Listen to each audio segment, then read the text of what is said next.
Hello, everybody, and welcome back to the Quest for the Bestest from Backlot Banter. It's the podcast where we are reviewing every single Palme d'Or winner from the Cannes Film Festival. Today, we are not talking about a French film or an American film. We're actually talking about an Italian movie.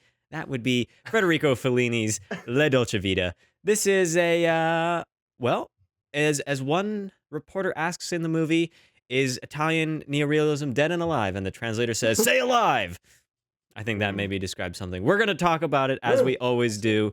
First, put that in there by accident. That one slipped. That was an ad lib.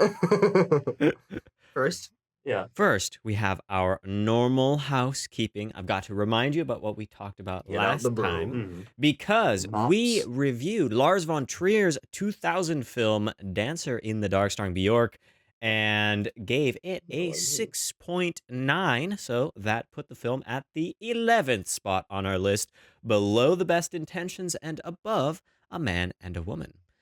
And so now we venture forth to take a look at the comment section, which Abram might have one ready to read for us. I am Mighty. I'm excited for it. yeah. So we're recording a little bit out of order, right? So we've not gotten a chance to get your wonderful comments on Dancer in the Dark yet. This is true. But we've not gotten. No, we're no. uploading out of order. Has nothing to do with the recording. No, Actually.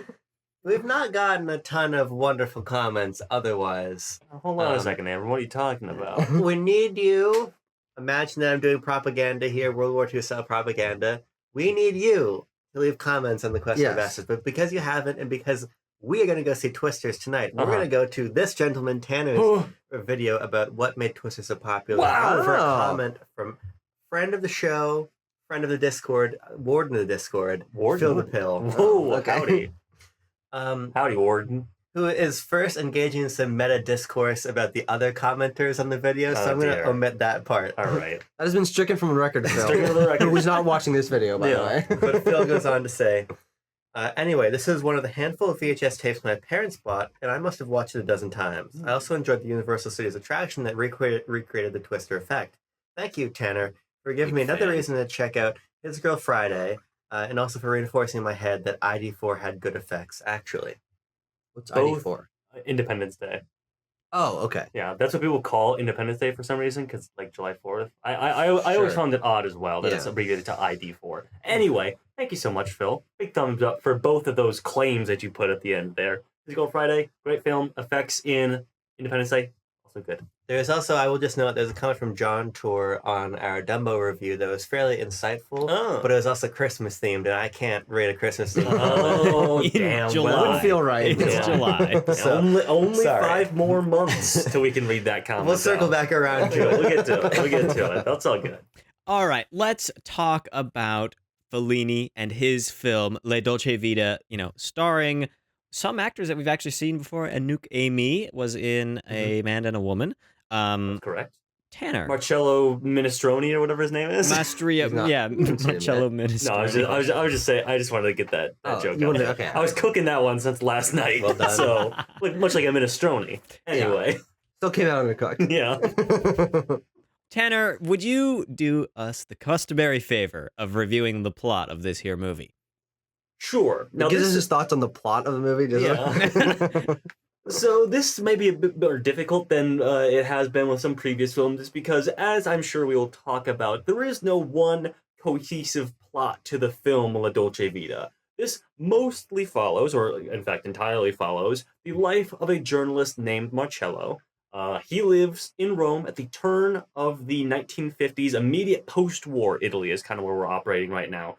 We are rebuilding the structure and society of Italy after the fascist regime and replacing it with what exactly? I think that's kind of Journalism. the question. Well, journalism, Partying. and a lot of debauchery, maybe, but also maybe some intellectualism. There's a real dueling sort of sense of what's going on here. Marcello's kind of caught in the middle of it. He's chasing after movie stars and betting women, but at the same time, he's engaging in intellectual thought with poets or musicians or writers. And he's really just drifting between these different groups of people over the course of this nearly 3-hour film. Some of those, like I mentioned, being like a movie actress, other famous celebrities in Italy at the time, a friend of his who was a pianist and also a writer who ends up taking his own life and killing his 2 children in quite a dramatic fashion. And just a lot of other, sort of vignettes held within La Dolce Vita before it ultimately ends after some undisclosed time jump, I think. And he's just at a party, and he sees a young girl that he saw once at a cafe, and they share a little lingering glance, perhaps, and then he departs down a beach. Again, like I said, not super easy to recap the plot of La Dolce Vita, but you got the point across, which is really all that matters. And it familiarizes people with what this film is about. And I agree that I think it's a little bit difficult to nail down. Your thoughts, please, Monsieur Tucker. Yeah, I was trending in that direction. It'd be Signore, wouldn't it? Signore. Signore. Yeah. Your thoughts. As the one of the 4 of us that has been in Rome, and I did as the Romans did. Did you? Because actually, I visited a number of the locations featured in this film. Not relevant to my thoughts on the film. No. Just wanted to point that out. And a couple times, frankly, and a couple times when we watched the movie, like, hey, I've been there. Here's a fun fact about that place. But yeah, I don't have too much experience with Fellini. He's been hit or miss for me. I think the fun thing is now I have 3 Fellini films that I've seen, and they cover a complete spectrum. Yeah. I loved one of them. I really did not like the other one. This one's right in the middle. Yeah, I think this is okay. I think it's fine. It moment to moment in the scenes is usually pretty good, but I find the structure to be very aimless, and I think intentionally so. But I found that, especially combined with a nearly 3-hour runtime, to be a clash of concepts. And while I think that the performances are solid, I find that the very all over the place story and characters prevents me from feeling like I can really take too much away from La Dolce Vita, because it is really a many slices of life movie. You see a lot of slices of this guy's life, but they almost don't feel like a cohesive group of slices. I'm like, well, there is a bunch of slices, and I'm sure there are themes that go throughout them, but there aren't really characters that go out throughout most of them, and there's not really, especially between scenes to scenes, things just jump all over the place. And I found the movie to be mostly confusing and kind of aimless, but acted well and shot well, and so well. There's one element of the filmmaking that I actually think is very bad, which is the ADR. Sure. It's really exceptionally terrible. Okay. But yeah, I found this to be a pretty mixed bag. I'm interested to talk about the thematic. What we can pull out of this film thematically, because I believe it's there, but on my first time watching it, it felt like the themes were relatively simple, and a lot of the different scenes, even though they at time wise and character wise are different in that way, they kind of feel like they were treading the same ground over and over again. So yeah, I'm excited to get into this and maybe come out the other side appreciating it a little bit more. But I was not particularly blown away in any way on the first watch. Okay. Mm-hmm. Well, I'll hop in next since go for it, Timo. You two look a little reticent. And I guess I am the self-proclaimed slice of life guy, but I'm gonna agree almost completely with Tucker that I thought moment to moment this movie was pretty swell, and yet I kind of was not confused by it, but just kind of we wandered all over the place, and I got dosed with some ideas here and there, but the connective tissue wasn't strong enough to make those ideas, into a whole pie. And so there's like a lot of moments that I actually okay. All right. Okay. The slices that I liked of this here pizza pie were some of the stuff about the journalists and the way that they are like visually depicted, and the kind of the way they run around is like, honestly, I really, really enjoyed that. And like the obvious negative light that's being cast in the film, the way that kind of butts up against all the different like romantic forces and relationship forces at play. And so I think that like the circumstances that Marcello finds himself in are often very interesting, but they don't often contribute to greater meaning in my mind. I'm trying to pick at some threads of what's really supposed to be said here, and I just think it's a little too dense for me. Maybe Fellini's like, you got to watch my movies 4 times to really get them, or I don't know. But At this watch, we definitely felt that way about 8.5 when we watched it a couple of years ago. Yeah. It was just like, as I was there, but either, I wasn't paying fully enough attention to it, or I don't know, something is up with the film and it didn't, make enough sense to me. But moment to moment, it was enjoyable to watch. And I didn't particularly feel the 3-hour runtime in all that much. I'll go. So yeah, Tucker mentioned that we had watched Fellini's 8.5. At this point, probably like 4 years ago. Yeah, it was a very long time ago. When we were how long we've been living together. When we were freshmen in college. And yeah, when I first saw that film, this will be reflective of my thoughts on La Dolce Vita. But when I first saw 8.5, it's quite thematically dense, narratively complex. Much in a similar way to La Dolce Vita. Fellini has a very distinct style to the structure of his films and how he doles out the information within them. But yeah, I think the longer that I sat with 8.5, and the more that you hear it discussed as you sort of get engrossed into film circles, I think the greater appreciation you have for it. Now, I have not returned to see that film, but I always have this nagging feeling that I should. And I kind of feel a similar way. I feel like I might feel a similar way with La Dolce Vita, I should say. My thought that I really wanted to hammer home here is that, or start out with rather, is if we were to ever do a Questers for the Palme d'Or winners, which, knock on wood, not saying we have to, but I'm like... We probably would after like 3 more years of this. Stands to reason. Stands to reason. Anyway, I was thinking like, Fellini in La Dolce Vita would be a strong contender at this point for my best director pick. I think not only because of the brilliantly staged and composed shots here, which I really, really enjoyed. Probably my number one with a bullet favorite thing about this film is that direction, that visual identity, but also the thematic ideas. And I am also, in turn, excited to talk about those things because I think there is a lot of material in here about being spiritually unfulfilled and how that reflects the like rebirth of Italy at this time in the 1950s, 1960s, what Fellini might be trying to juxtapose with Marcello and the worlds in which he is trading in. At the same time, Fellini was, very much in tune with Hollywood of the time, so he's saying some things about filmmaking, about celebrity and all these things. Then there's obviously themes of sex and masculinity and femininity and how those intersect with your spiritual identity. So I think Fellini's trading in a lot of different ideas in La Dolce Vita, but just interpreting them in a cinematic way that isn't very narratively conforming to how we typically see films and ideas doled out in that format. Abram, what did you think? I didn't get it. I might have uttered those words after I watched the movie too. Stay warm, keep cool, and peace. Bye-bye. Here's my feeling, and I was reflecting, watching La Dolce Vita actually reflect quite strongly on what I really appreciated about getting a degree in film, which is the fact that for the first time ever.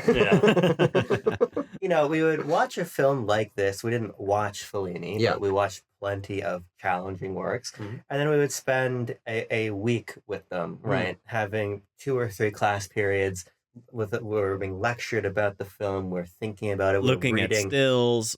Yeah. The 9 yards. We're reading analysis, we're writing our own analysis, and we're unpacking a movie. I don't really think Quest is equipped to do that. Yeah. But I also don't think that's Quest's goal. No. But it's also closer to that than you get in any other part of your life right now. No, that's true. But I think ultimately my point is I think that this is a sort of film that... Quest is really film therapy. We see a movie, we're like, I don't know, man. And then we just talk about it for an hour. It's a kind of a cool opportunity, right? Because most of the time, if somebody's going to make a video on La Dolce Vita, there's going to be a lot of research and it's going to be retrospective in some ways. And then in our experience, what we're really doing is we're saying, okay, we just stepped out of the theater in a manner of speaking. Yeah. And now we want to talk about it's a stream of consciousness interpreting the film amongst the 4 of us. And a lot of times, I feel anyway, it results in a greater appreciation over the course of like an hour or 90 minutes or whatever. 100%. And there's only like 25 steps from my living room to my computer desk, so it's not like I had much time to think about it. And I'm not trying to make this some like big meta reflection on Quest, but it sounds like you are. I think it's to say that like Fellini would. Yeah. I don't think that this is a bad movie by any stretch of the imagination. In fact, I'm actually assured that it's a masterpiece. I just don't know if I got that on this first watch, which is more a criticism of my inability to perform a close enough reading on this watch to get what it's trying to convey. But I don't think I could in like good faith levy a lot of objective criticisms against this film. Yeah. I think it's quite remarkable, and it's reminds me a lot of when I saw Drive My Car for the first time for the other Quest show, and it felt kind of impenetrable to me there. I've since seen it again. I've since written about it, and I've learned a lot more. And my knee-jerk thought of I don't get this, but there's definitely a lot of quality here was right, and I think that this is probably going to be in the course of my life a similar film. Maybe, yeah. Here's something that idea. Oh. Well, I was just thinking like, well, if I were to be like, what am I going to pay attention to next time I watch this movie, right? We've seen the movie the first time. You usually hear about like, you watch for plot, you watch for characters, you kind of watch for the first layer surface stuff of the film's like text. And I'm thinking next time I do want to try to dive in and see what the individual themes are, like pick like 5 of them that he's playing with. I think pick 5 of those words that Tanner used earlier. And then look and see like how does he represent that in camera work? How does he represent that in like blocking? How does he represent that in just kind of the scene to scene action? And I think that is the like getting beyond the plot, getting beyond just what is happening for a film like this, which because it's like what is happening is important, but it is almost like the understanding of the film and getting that like not the correct vibe, but an interpretive vibe of the movie comes from seeing beyond just like the first layer of text. And with a lot of films that we watch, I think we are skilled enough to get in there and do that on the first time. But some films like this one and Drive My Car are others that just have a bit of a wall that we've got to hammer and chisel our way through. Yeah, for sure. What I was prepping myself to say is in response to something that Abram said, he's sure that this is a masterpiece. I find that idea very compelling, and it's something that I find myself thinking a lot when we're watching films like this that sort of have legendary, iconic art status as films. And there are certainly a number of them which we've reviewed on this show, especially back on the and more to come, and more to come, of course. That I found myself loving and really getting into the artistry and the narrative and the themes, and then breaking down what the shot composition and all of the editing choices mean. And I adore doing that with films. But what's interesting about La Dolce Vita is this is a film that I'm not sure is a masterpiece, but I'm sure others think is a masterpiece. Sure. And I can't future project that I will appreciate this movie, because who the hell knows who I'll be in 10, 20 years, whatever. Could be dead. But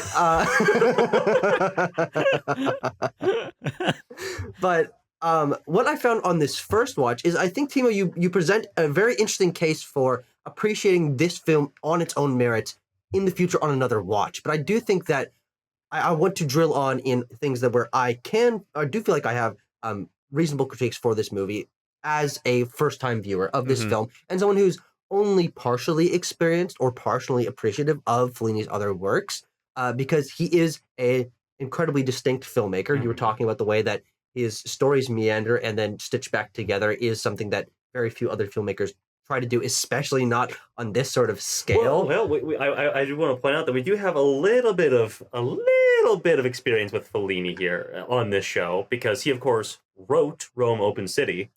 Oh, interesting. Oh, I totally forgot about that. Yes, very interesting. Yeah, but that is a film actually that I ended up really loving on that first pass. And so obviously there is work of his that I've appreciated. But I do think that for me it is the awkward combination between largely disconnected scenes that are really just vibes based, connected obviously through the lens of Marcello, the main character, versus a nearly 3-hour runtime. And I find that the vignette structure and the epic runtime to be an interesting combination, but not one that I felt built for me over the course of its runtime. Like I felt like I understood Marcello better because I had watched him go through a bunch of different scenes and interact with a bunch of different people. But and that I think is maybe the strongest suit of this movie, alongside the commentary and themes about journalism, which I think is the strongest through line of this. But because so few other characters or locations or plot elements were returned to across the course of the film, it was, I would personally say, a little bit narratively unsatisfying to have a scene end and then we'll be risked to another place that my mind is attempting to stitch them together. And then as I'm watching this scene, I realize I've never seen these people before. And we're getting like the last scenes of the movie. I'm like, am I supposed to recognize these people? That's the thing. And Tucker, I was totally feeling agree because I was sitting right there with you when we were watching this, and we were kind of like, is that the guy from earlier? Like, do we recognize a lot of very similar looking people here? And I think it's honestly just a matter of your brain on 99% of cinema. This is your brain on cinematic structure. Exactly. This is your brain on cinematic structure is to be like, characters that are established in the first 30 minutes will probably be important or come back in the last 30 minutes, and so on and so forth. They'll be present over the entire course of the film, because that's how most films are structured. But Fellini's not doing that here purposefully. So again, we can get into sort of the character arc of Marcello and his journey, and how he is similarly like the film, just adrift between these groups of people. And if he runs into a person that he meets, like Madeleine, the girl, the woman from the very beginning. Timo, the actress, Madeleine, rich woman. The rich lady towards the very beginning. Yeah. He like runs into her again. And we're like, oh, I do know her. Yes. Got it. Bang. Got it. That clicks. It does help that she's played by Anouk Aimee, who we do know the face of. And we're like, oh yes, her. Mm-hmm. Yeah. Yes. But there's not a lot of other examples of that. Like we get introduced to Sylvia, portrayed by, I'm gonna need help here. Something Ekberg. Anita Ekberg. Anita Ekberg. I'm your guy. Okay. I got that IMDb right here. You just give me the clues and I'll pull them right up for you. She is walking off this plane. She is being hounded by photographers. Marcello himself is a journalist, is a photographer. She's a beautiful woman. He seems to have an issue with sleeping around. Like, she is going to be a main driving force of this film. Mm-hmm. And then 25 minutes later, she is gone from the film, and we never see her again. Yeah. But there are a couple of characters that are returned to. Mm-hmm. He has a journalist buddy who he refers to as Paparazzo, which is kind of funny. Well, that guy shows up a couple of times. Yeah. He has his wife, who I think is the only other Emma, really consistent. His like girlfriend, character Emma, of the maybe film. wife. Who knows? Yeah, who knows? And then there is the guy that I thought looked like Kenneth Branagh, who ends up killing his kids. Steiner. Steiner. Thank you. He shows up, I think, twice. 3 times. Three times. Well, if you count the third time. His dead body. Yes. He's really locked in on whatever he's thinking about there. But there are a couple of characters that show back up. A couple of journalists, a couple of actors in the background will show up at parties or whatever. But I found that other than his dynamic and relationship with his girlfriend, wife, Emma, we should probably figure out. That's actually important to know. I think it's his girlfriend. I mean, he's not loyal anyway. Does it really matter? Not engaged. Okay. Well, when we're talking about the infidelity element of the film, it's important to know. His girlfriend. The Letterboxd bio says girlfriend. Yeah. Outside of her, I found the returning supporting characters to largely feel one note, because the film does not get the chance to delve into them, and even when they do show up multiple times, it's like it's been an hour and 30 minutes since we saw them last. Like, and it feels like a shock almost. And I think the film's structured intentionally so, but doesn't really lend me to finding the characters particularly memorable or well fleshed out. I do think there are great scenes and interactions between a few of the characters, but over the course of the runtime, I don't come out the other side being like, oh, I really understand this dynamic. I really understand the ways that that they impacted Marcello, because so much is happening. It feels like the film gets distracted from its own characters and its own points of its own scenes and its themes, because it's jumping around, trying to cover a lot of ground. Yeah, I kind of agree, because I feel like if you'll allow me to speak on, I didn't. It took me a long time to grasp Marcello's character, like who he was. I kind of didn't.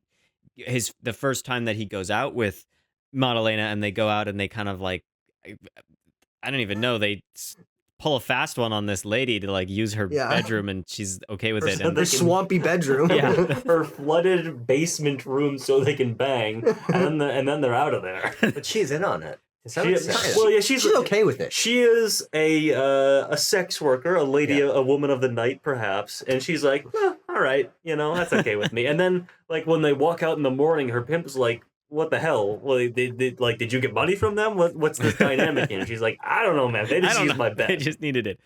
And so it took a while, and then we needed to get into the next scene with Emma to like kind of begin to understand who this guy was. But by the time I'm in the middle of the film and I understand that he's completely afraid of committing to anything, unable to, stick with one person for any longer than just the minimum to kind of get to know them and then leave. One scene. Mm-hmm. One scene, one episode in this movie. Yes. It by the end of the film, the only like character it's not a Monster of the Week show, it's the girl of the week. Or the party of the week. And Monster of the Week at the end when he sees the on the beach, and that's the one that's like the one character note I think that I really get out of Marcello is his kind of understanding there at the end that of his type, of his, not his type in women, but his like the way that he acts, and that if he were to go and chase this new thing, go off and seek this new opportunity, like it would just ultimately actually be the same instead of the newness to him.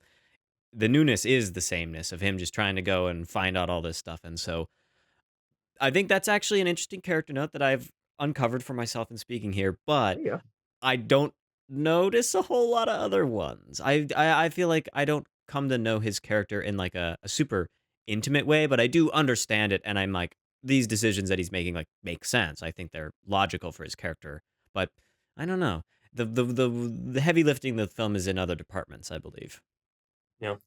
There's this because I was trying to think it through in my own head of, well, if we don't really know a lot about the people around Marcello, why is that the case? Mm-hmm. Like, why is it structured in that way? And what I keep returning to is the fact that he runs a newspaper. And it's interesting because I knew nothing about the plot of the movie aside from last week, Tanner, you saying, oh, it's a journalism movie. Yeah. And so I kept kind of waiting for that. And I kept thinking, okay, where is the sort of A plot journalism storyline? And it's not really in the movie. But what we do The A plot is he is a journalist. That's what I saw. I saw that on the Letterboxd sort of description. I was like, he's a journalism movie. Boom. That's not necessarily reflected in the actual pacing or plot of the story. No, I'm just saying, like, that was sort of the only framework I had going on, right, which is not a great framework, but it made me kind of think, well, okay, he is a journalist. What's sort of what's going on here? What we see depicted over and over again is this sort of inhumanity of the paparazzi, who, regardless of what they're trying to photograph, regardless of the condition of the people they're trying to capture, they just want the shot. Yeah. People are sort of commodities for the press in this film. And I think that Marcello treats the women around him as commodities too. Absolutely. Yeah. And even though he puts on a little bit more of an air of caring, of trying to protect them from the other paparazzi. He can drop him. He can drop him like a bad habit. Absolutely, at the same time. He does. Yes. And it's funny to. And this is through like a maybe he's the bad habit. I'm thinking through the lens of like American news like American newspaper here, right. But you can almost look at the whole film like His Girl Friday. You can almost look at the whole film as like in one issue of a newspaper. We have the culture section. We have the political section. Yeah. We're going through the sections. We're going through these almost like the articles. funnies. As Marcello is the wanted ads, obituaries. He's actually yeah. Oh, that's very interesting. Wow, this is I'm kind of digging this. That's the best thing anyone has said till today. He's sort of collecting these people as commodity. For his own gain, and his gain is both like personal and sexual, but it is also financial. While we don't know exactly the status that Marcello has for all of the film, we do know that these sort of quote unquote lesser paparazzi are always trying to use him to get the photo. They're riding his coattails because he seems to have this ability like a Danny Ocean or a James Bond sort of ability to get in the door a little bit. He can get his foot in the door in any situation. Or You know what's kind of interesting? Into some bedroom doors as well. Here's what sets him apart, I think, that maybe Fellini's trying to use as a bit of a comment, that he doesn't carry a camera. He's not a camera photographer. He's not a photojournalist, right? He's a writer. He's a writing journalist, and so he is just like experiencing it we're shown so few details about what his actual like work is. Yeah. We don't. I mean, we do see him on a typewriter one time, but I don't think he ever clicks he doesn't get anything a done. button on that thing. Because there's this little kid like dropping plates behind him. Yeah. So what does that mean? That he, as a journalist, is maybe pushed into a higher pedestal, shown in a better light, I think, and be given more opportunities in the film, or has more power because he's not a photojournalist. I mean, I think the film is very clearly anti this kind of paparazzi, sensationalist news, quote unquote, or even just made up news that's about celebrities. But what is what's it saying about this other type? I mean, I think it's saying something similar, but it's saying that it's maybe not as bad, or maybe it is bad. I think he goes on a downward spiral. He ends the film at a lower and worse spot than where he begins. Well, that's what's interesting though, because we're talking all this stuff about his profession and his his goals that he wants to achieve.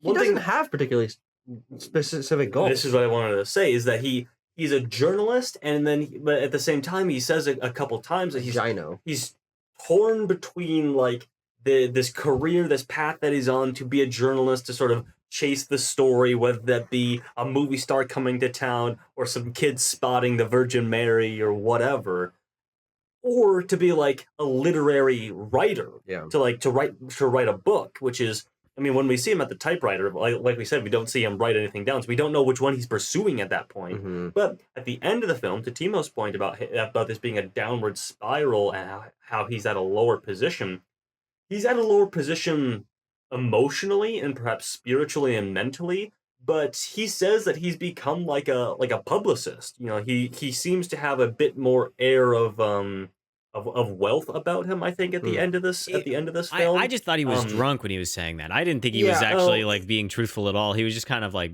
I quit. I'm doing this other thing that's somewhat related, but totally different. You know, I don't know. I think it's just related to the fact that there is a nondescript time jump here that I think we're meant to interpret that some somewhat major life events have unfolded for Marcello in that time. Well, maybe, and I think that is, again, comes back to my biggest criticism with this movie, other than the ADR, which I want to talk about, is the structure and the pacing, and the fact that the scenes largely do not connect, in that you could be right, you could be completely wrong, and I don't feel like the film gives us enough information to work with in terms of context of how he has changed visually, how his relationships with the people around him have changed, because even if there are time jumps, we so rarely return to ground that we've been to before, whether physically or with other characters, to know how much has actually changed for him. And so each scene ends up feeling like its own insular moment in his life, especially from our eyes,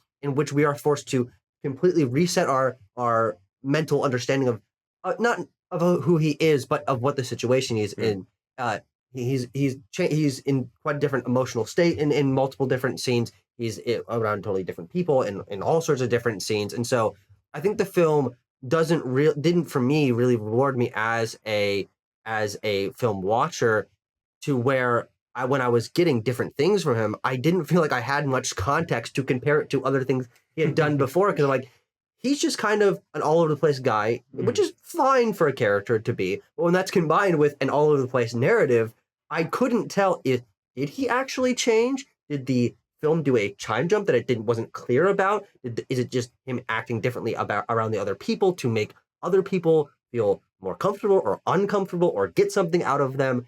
All of these uncertain terms are on a narrative level and a structure level. And so usually I think it's good, or at least better for an understanding of a filmgoer, to choose one or the other. We have plenty of characters who are absolutely insane, and you watch their downfall, and they're going all over the place, and they don't have they don't know where they're going in life. But if the film is presented a little more structurally sound, and scenes continue one to one, and we can see him or the character change in comparison to someone they've known for a while, or we watch them lose their car, I don't know. That's just a random thinking example. of the film Dude, Where's My Car?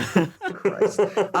Then I think it allows you to better understand the mindset and the change of the character over the course of the film. Or on the flip side, a steady character throughout a film that is crazy around them and is structurally weird. Then you have an in to, like, this Dude, world Where's is My crazy. Car? Sure.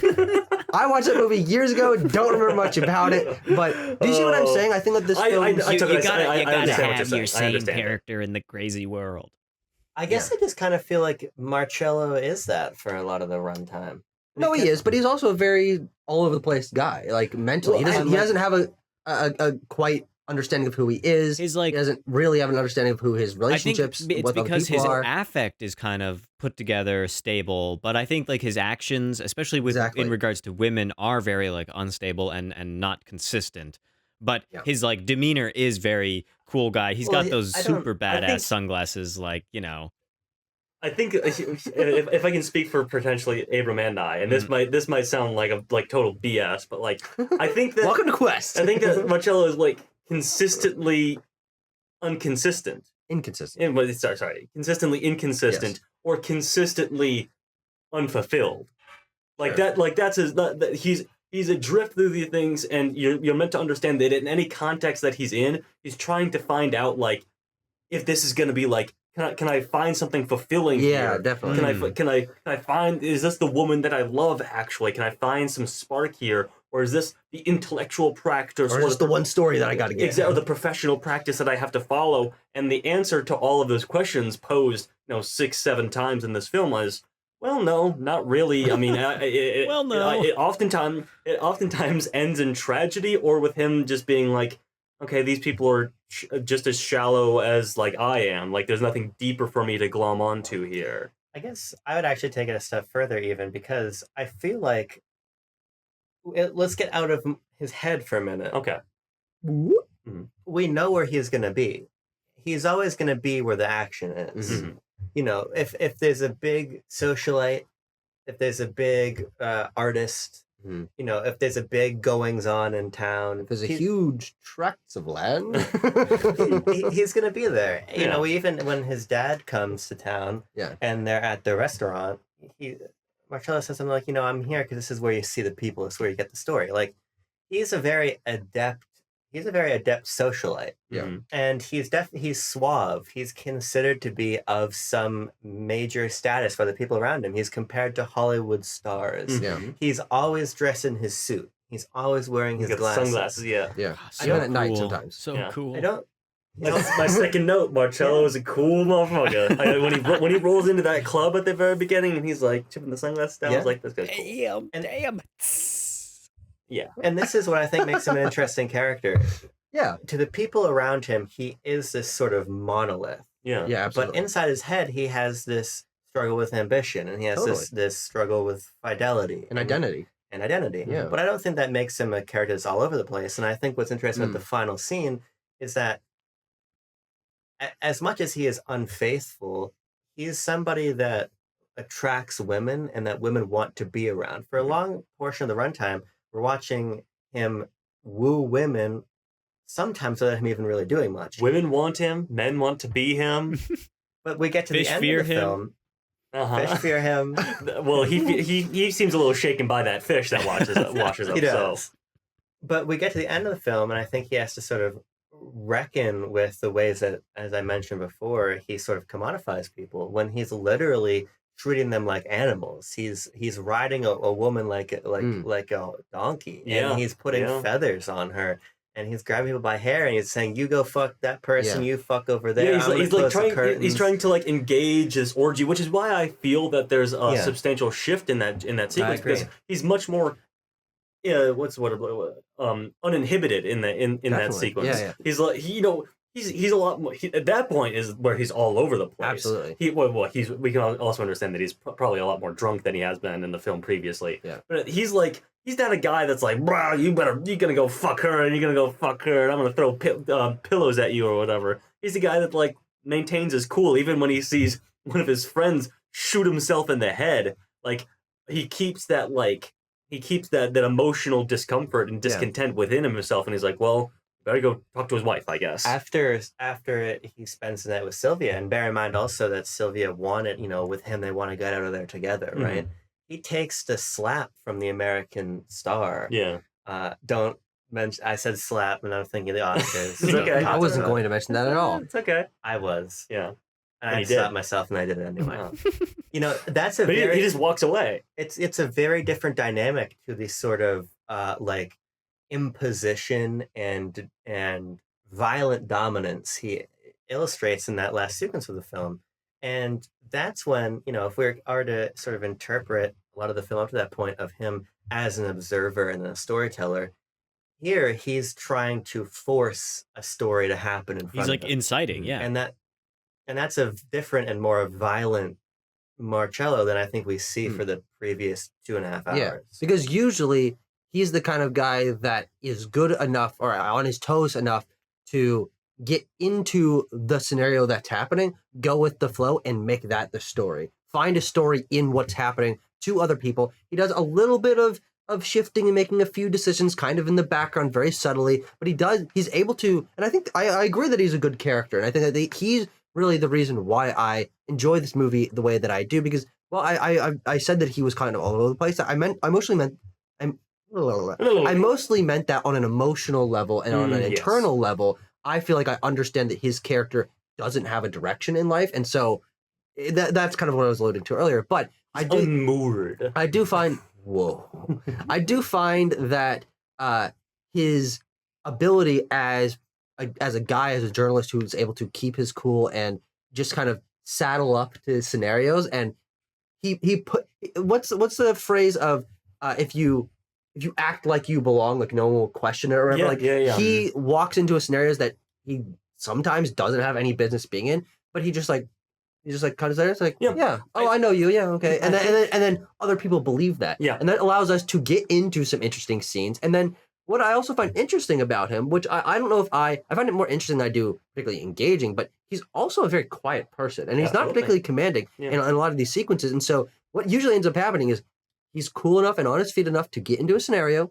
He's in there. No one questions the fact that he's there, and then he kind of just sits and observes, and he'll do a little schmooze, and he'll do a little I scratch your back, you scratch mine kind of thing. But he's usually kind of in the background as other things are going on. And I think that contributes to a very unique character. But again, I think that contributes to me feeling like the scenes feel very different and disconnected, because usually the focus of the scene is whoever the girl or story of the week is. What's most interesting about the scene with Sylvia is Sylvia and not him. What's most interesting about the scene about the Virgin Mary is this crazy spectacle that's going on and all these people. We almost don't see him in that sequence. And so I think, much like Dancer in the Dark, which is just on the mind because we talked about it recently, I think Fellini is sort of commenting in a nihilistic manner on the world in which he's experienced with this character and how the world treats its character.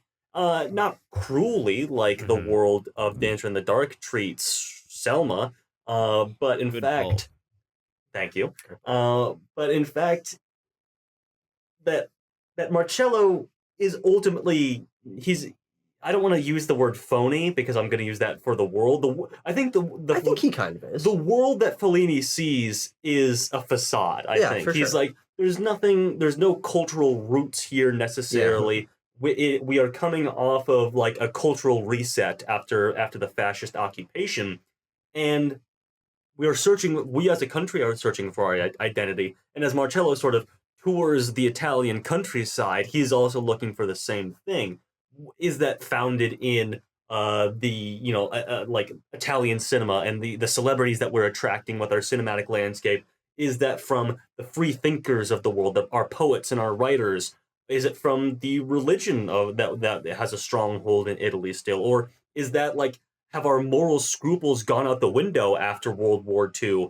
And are we just resigning ourselves to moral debauchery? Debauchery is a huge aspect of this film, with the many sexual exploits of Marcello, and like especially that party that we see at the end, and the people are always drunk and hitting on each other, and it's all these things, all these vices are talked about in a very matter of fact, very whatever kind of way that they wouldn't have been 20 years ago in Italy. So I think Fellini's really trying to trade in a lot of this, pointed through the eyeglass of Marcello as a man who's like, well, where do I fit into all this? Where do I gain my inspiration Yeah. from? You almost said kaleidoscope, and I know you didn't mean to say that, but I actually think it would have been more apt. That's a fair because point. it's about that fractal of colors and a Yep. bunch of different identities Yep. and points of view.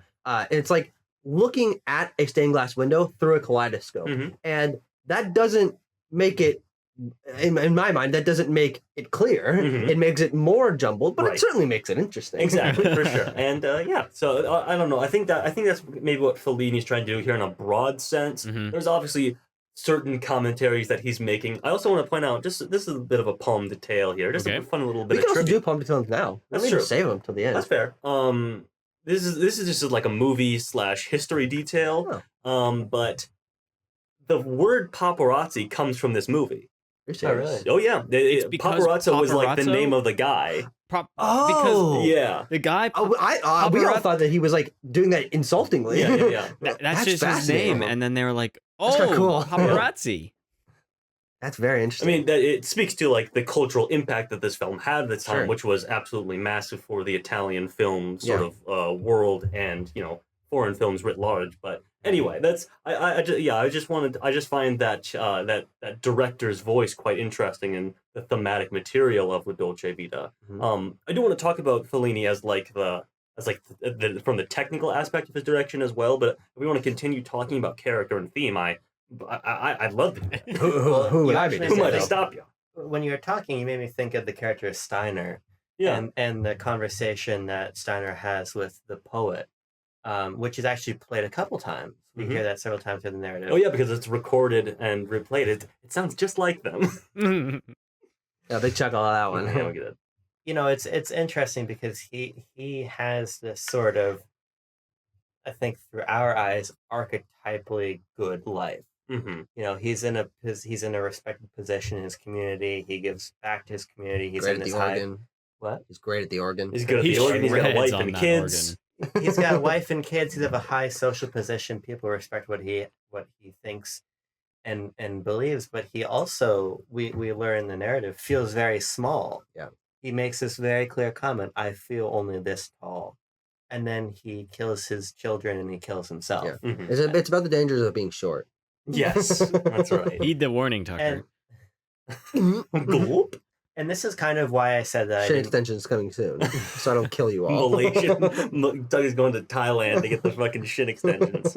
Anyway, sorry, everyone. No, Continue. it's okay. This is kind of why I said at the top of the review, I Uh-huh. don't feel like I can get this film Mm. because I don't really have any grasp beyond the sort of direct World War II cliff notes, what the culture of Italy was like, Yeah, of what the course. culture of Italy was becoming. But I think as you're illustrating this sort of debaucherous cultural moment that would have been previously impossible, the one character who is the most moored Yeah. is the one who kills himself and is the most unhappy with his life. Yeah. Exactly. Well, I think that what the film is saying about this litany of different characters, and actually, I want to tie this back to one thing that I was saying earlier. That I feel like this film kind of retrades its ground throughout its varied scenes, but I feel like they ultimately kind of all lead to similar conclusions. Of the debauchery means that people are shallow, and the journalism and the way that people are treating other people like animals or like objects is shallow. Mhm. But I think also a kind of the focus of any given character that we're introduced to is that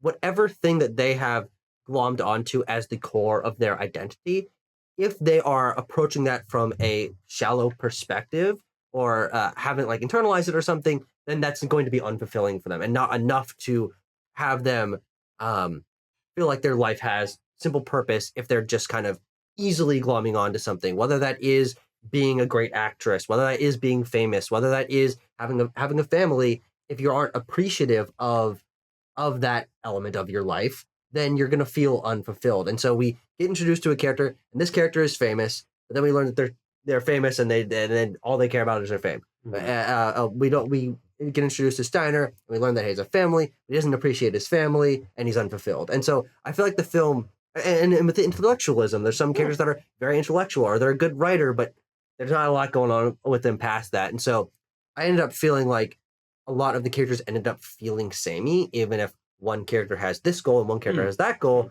They end up filling a similar niche because I feel like they're teaching me a very similar thing about being shallow and being simple and not appreciating what you have going on over and over again across the course of the film. I get that. Timo, any thoughts? I think I'm expended on my thoughts on character and theme for this one. I'm in a similar camp with Abram that like, yeah, I wanna sink my teeth into this on a second watch to like not have to think about some of these more like who is that, what is happening kind of level. Like if I could get beyond that on another watch, like I think that is unlock something. Because there was a lot of moments where I was watching an interaction between the two characters, and instead of being like, okay, I'm watching this for the interaction, I'm like, who are these people? Well, I don't know the context of this. I don't know what the relationship is. And so I kept telling myself, okay, this would make a lot more sense if I'd already seen this movie. And I don't have to be like confused by, I've never seen this person before. What's their backstory? How do they know him? How did he get to this situation? How much time has passed? Maybe that's just me being a little bit too like plot or progression brained. But I found it like, I was thinking a lot about this movie as I was watching it. Because I'm like, I'm sure this does make sense. But it doesn't make sense to me. Here's an open-ended question. Okay. That maybe will go down a path that we shouldn't go down. Does it make the movie bad if you don't get it?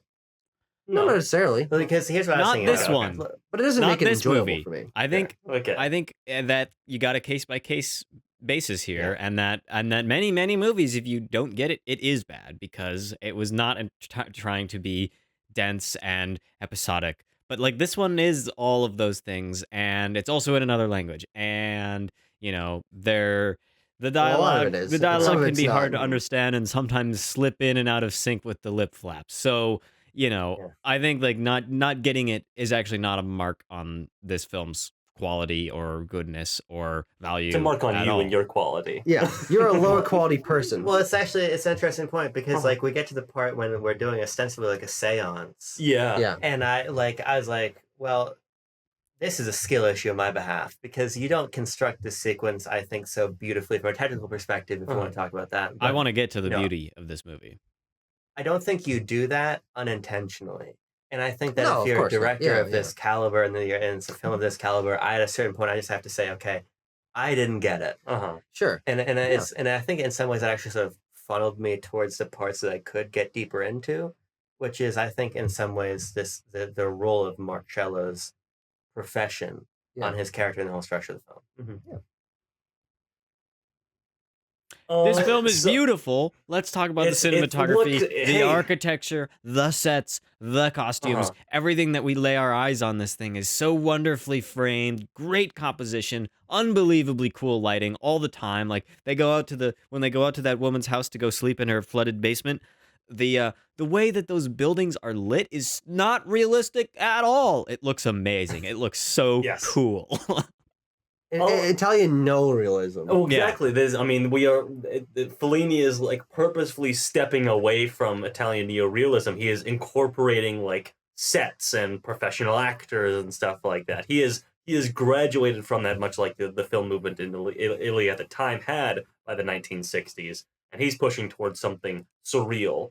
But my less intellectual thought on this film and how it looks is, movies used to have like blocking and staging and things going on in the back. We used to have deep focus where things were happening in the background. Back in the day. Are you telling me that you're not going to be like, these two characters need to like exchange some information, so they'll just stand there and talk at each other? There's like no shot reverse shot in this There's movie. no shot reverse shot. We're always done in 2 shots, which I find an interesting creative decision because it doesn't make you feel like you're in the scene at all. You're just watching these people talk. That's the point. It doesn't involve you. A little more you. stagey. It's a little more stagey. It doesn't involve you as an audience member. And a lot of this is quite stagey. I mean, I think of just these various shots. I think particularly of one. I think it's immediately after Steiner kills himself, and then we go to like this bus station kind of thing. There's cars driving by. We see the photographers and everything like across the street between the cars, and then the bus is coming directly towards the camera. Like, there's so much shit happening here. They're doing it. There's randomly a shot in a very similar sort of building where I think it's just a simple shot where Marcello's like walking out of the building and talking to someone, and there's a woman like there's a guy and a woman like with a horse, just like cleaning the horse. It was like that didn't have anything to do with what's going on right here. There's a horse though. Like, well, he's doing something in that scene. He's like directing that photo shoot. Yeah, oh, that's right. Yeah. Because he like nonchalantly gives like what seems to be an absolutely inspired and genius direction. He just goes like, do the just switch around who's on the table and who's on the ground, and then then everyone is like, okay, why didn't I think of that? Yeah. But like, and of course the iconic like fountain sequence and everything like that is beautiful, and the cut to the wide when it suddenly jumps to it's the middle of the night and we cut to the wide and it's dawn after he's been like effectively baptized by Sylvia, and there's just a guy there with like a pizza box or something on his head, just on his bike watching him. And it was like, it feels alive. Rome feels almost like an open city. It almost feels like the city is like a character. Anyway. Oh, I see. Yeah, but like I joke and I kid, but like Fellini obviously, as much as he might feel nihilistic about Italian society of the time, has a real understanding for the beauty of Rome as a city and as a setting. And of New Rome and Old Rome, I think we get a really, really beautiful and loving look at both of those worlds that doesn't discriminate against either one. That like when they're in the aristocrats' place and they're walking in this abandoned building, or that the big giant party house that they're at, like those are impressive spaces, and we're not stuck in like one world at all, which is totally in line with the rest of the what we've been saying here. I appreciate just the set design and the architecture, like the architecture of this movie. Yeah. Hell yeah. I really liked the way in which it exemplified the sort of turn of that era to where modernism and like American culture and like other European culture are impacting Roman culture at the time, and also Rome, and this is something that I know because I went there recently, of the clash between very historic, long-standing, not only traditions, but architecture and buildings and statues and things, and the ways that those aesthetics and veneers are interacted with the culture of modern day and parties and sleeping around and all this stuff. One of my favorite examples of this is the party in which Sylvia is going crazy dancing with the guy who looks like a Roman statue. Comedically so. Frankie Stout. Comedically like a Roman statue. And they are in these abandoned Roman things, and people are dressed in togas, and they've got these Roman like sort of decorations in the background. But they're like talking about current politics, and they're talking about music and movies and stuff. And I'm like, I like this juxtaposition. It reminds me, Tanner. Oh, here we go. Saltburn. Something I really liked about Saltburn is fair. The modern aesthetic and personality of the characters juxtaposed against like the traditional, like the Baroque era architecture and everything like that. That's fair. Tucker, that's fair. It's also like, first fair point everyone's ever made about Saltburn in history. That's true. That is a good aspect of that film, though. What was I saying? The guy in the toga in that sequence, he almost feels like a gimmick or like a joke because he's got these big glasses on, and he's got like a paunchy belly, and he's juxtaposed against these beautiful movie stars as they're like he's also like the waiter at wherever they are. He's like taking their order down or something like that. So yeah, there is like an element of like these nouveau riche people coming into Italy from America or Sweden or wherever are treating the more classical things, they're treating it like a gimmick, like a joke. They're tourists in that way. Yeah, I was writing, spitting on all these old. That's buildings. Right. Yeah, as the Romans do. You know, Fellini really like. Sorry, did any of you guys have a point you wanted to make about like the cinematography or the direction or anything like that? It's good. It's very evident in the film that he knew what he was doing. Yeah, I mean, he like announces it from the very outset, from the opening shot of the film, when it's like, all right, how are we going to open this film? How about two helicopters holding one of them holding a Jesus statue flying across the Roman skyline? I totally forgot about that part. It's interesting because that is not necessarily reflective of the cinematography or the scope of this movie. It kind of the runtime. There's not a lot of there's no other aerial shots. There's no aerial shots, but there's like lots of wides. The wide. I would say this film is defined by its wide shot, and it's totally in that sequence. And maybe it's just because I was still trying to do something at this point in time when the movie was just starting. But how do you think that opening shot / scene ties into the themes of the rest of the movie? Do you guys remember enough about it? Ties into the themes? I don't know if it ties into the themes. I don't know. Like, why is that included in this film? In the helicopter. Why is it the opening too? And he like, oh, okay, yeah. Oh, no. Oh my God, I'm remembering some key details about what happens. Okay, so remember how the end of the film, Marcello can't hear what the woman is like saying to him? At the beginning of the movie, Timo, I got this written down right he here, is saying pal. something to those women on the rooftop, like, I don't know, they're trying to communicate about something, and it's Oh, that's totally right. lost. He's trying to get their numbers, what he's trying to do. So, that's a full circle moment right there with the beginning and ending There's scenes, and it just there's occurred a to me that lot it's of- even in the movie. Yeah. There's a lot of mirroring, I think, as we sort of like juxtaposing Marcello's descent and his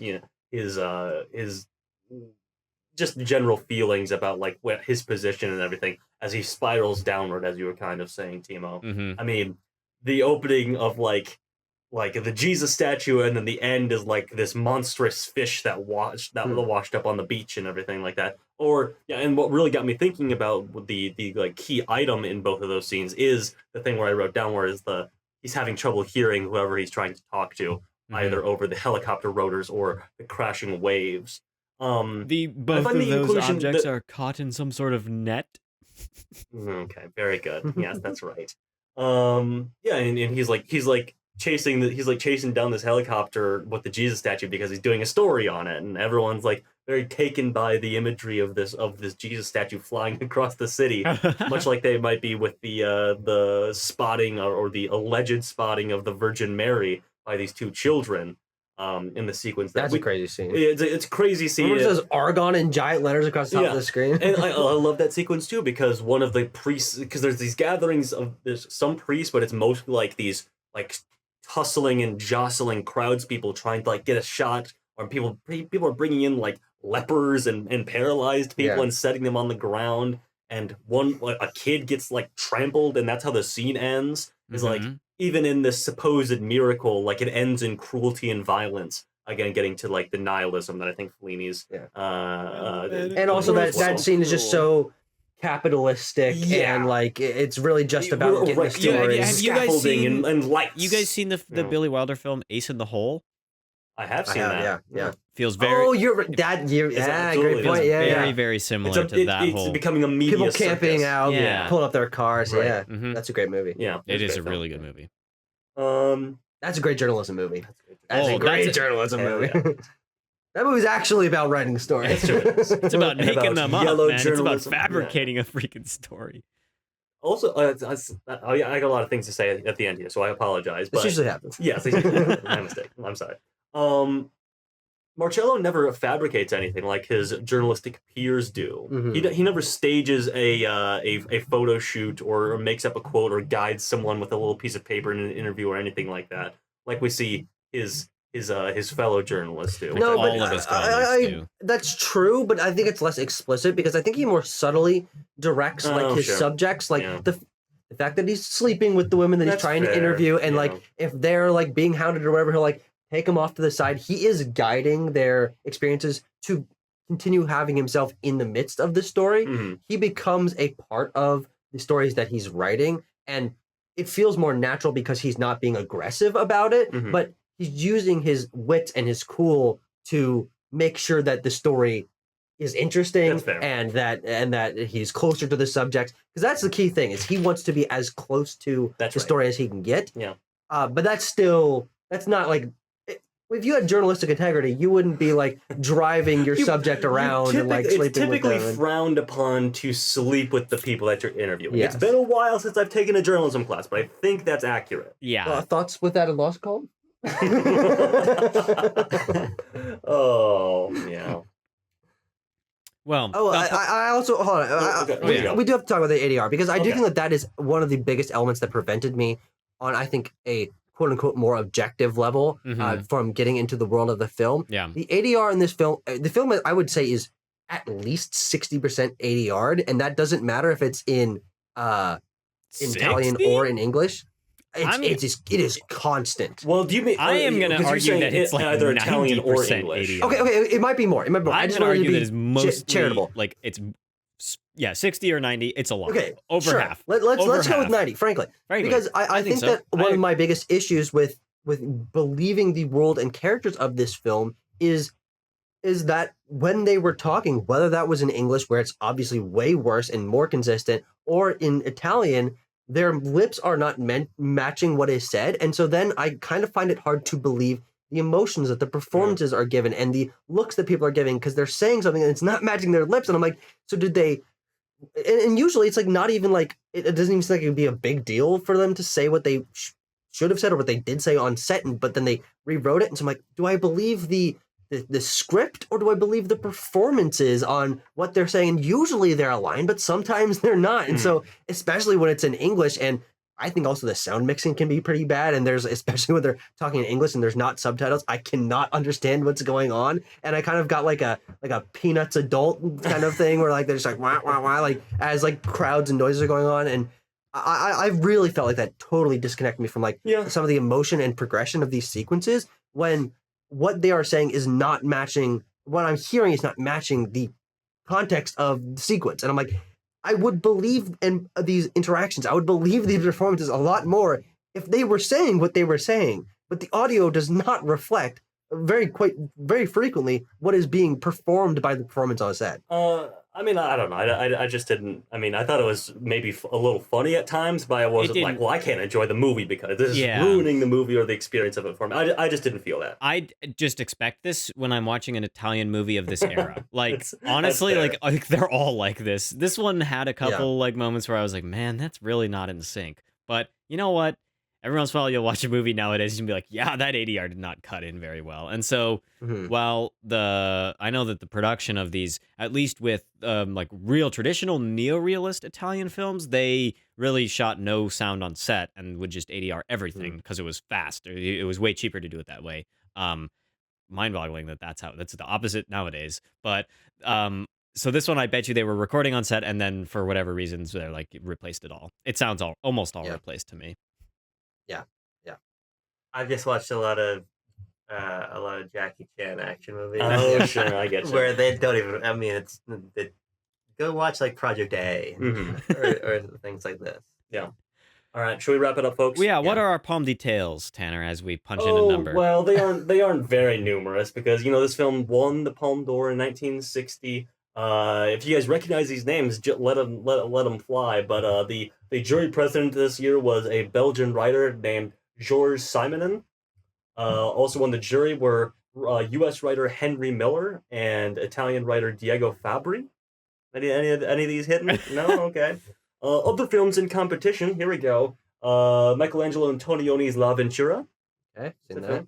Walt Becker's The Hole. Oh. Okay. Holes. Rome Open Hole. Uh-huh.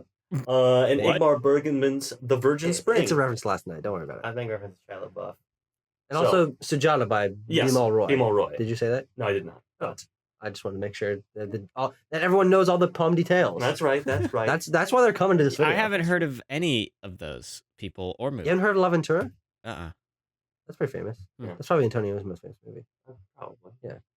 Anyway, score. Put your score in. I'm ready to hit go. We'll see when the other hosers in this here call punch in their numbers. Hosers. What the hell? we got the strong language here. Okay, ready? 3, 2, 1, go. Punch. We're pretty close. We are pretty much in alignment. We've got the number. It is 7.4, which means no tie. We get a decision right away. The point breakdown is, well, who gave it the lowest score? That would be Tucker. Gave a 6.4. I gave a 6.8. Abram gave an 8.0, and then Tanner gave an 8.5.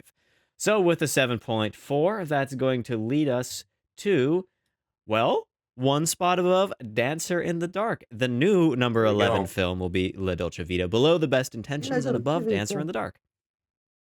Perfect. Yeah. Perfect. There you All right, have let's it. spin some fucking wheels, my boy. Ooh. We've been spinning our wheels in the conversation. Let's spin our wheels. Let's spin our wheels to choose what's next. That's right.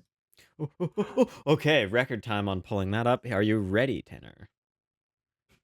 Wheel, what's your deal? Give us a movie that makes us squeal. Is it on digital or is it on real? Wheel, what's your deal? The number is 28. Oh, look at that. Right around number there. 28 is going to give us a film from 1964, directed by Jacques Demy and starring Nino Castelnuovo, Anne Vernon, and Catherine Deneuve. This is The Umbrellas of Cherbourg. Oh, Which I actually wanted last week. I said this when we were watching Dances in the Dark. Dances in the Dark. I'm like, we should watch Umbrellas of Cherbourg next because I like Catherine Deneuve. A, it's kind of a happy movie after Dancing in the Dark, and B, yes, Catherine Deneuve. But the Wheel of Fate decided to give us a little bit of a Fellini stop. That's right.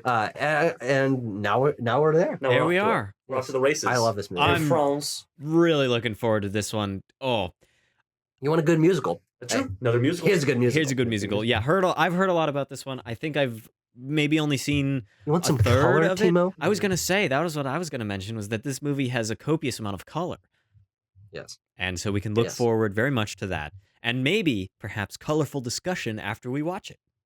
Oh yes, you know it. A lot of cursing in next week's episode. about a lovely A lot of French blue romance language. musical. Okay, stick around here Yeah. on the channel. Until then, thank you all for a wonderful discussion. You know what I say. Stay cool, keep warm. Peace.